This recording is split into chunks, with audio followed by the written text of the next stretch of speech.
അപ്പം ഞാൻ അങ്ങനെ കുറേ സ്ട്രഗിൾ ചെയ്ത് പിന്നീട് എനിക്ക് നല്ലൊരു പ്രഷർ വന്നു വീട്ടിലും നാട്ടിലൊക്കെ.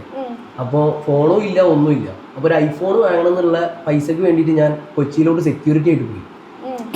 ഫോൺ കിട്ടിയിട്ട് വേണമല്ലോ, നല്ലൊരു ബ്രേക്ക് എടുത്ത് 2 മാസം. പക്ഷെ ആ 2 മാസം എനിക്ക് നല്ല രീതിയിൽ എന്താ പറയുക, ഒരു പോസിറ്റീവായി എന്ന് പറയാം. കാരണം ആ 2 മാസം ഞാൻ കരഞ്ഞിട്ടുണ്ട്, എനിക്ക് വിശപ്പാണ്, കുറേ പ്രശ്നങ്ങളുണ്ട്, എല്ലാം ഉണ്ട്. പക്ഷെ ആ സമയത്ത് എന്താണെന്ന് വെച്ച് കഴിഞ്ഞാൽ ഞാൻ നൈറ്റ് ഡ്യൂട്ടി എടുക്കും, സെക്യൂരിറ്റി. എന്നിട്ട് രാവിലെ 6 മണിക്ക് കഴിയും.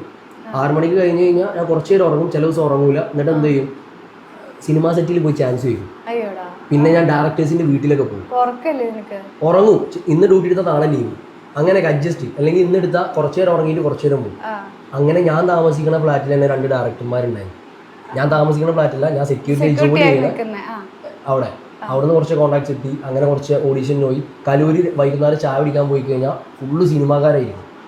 അങ്ങനെ അവിടെ നിന്നൊക്കെ ചാൻസ് വെച്ച് കുറേ നടന്ന് ഒരു ചാൻസ് കിട്ടി.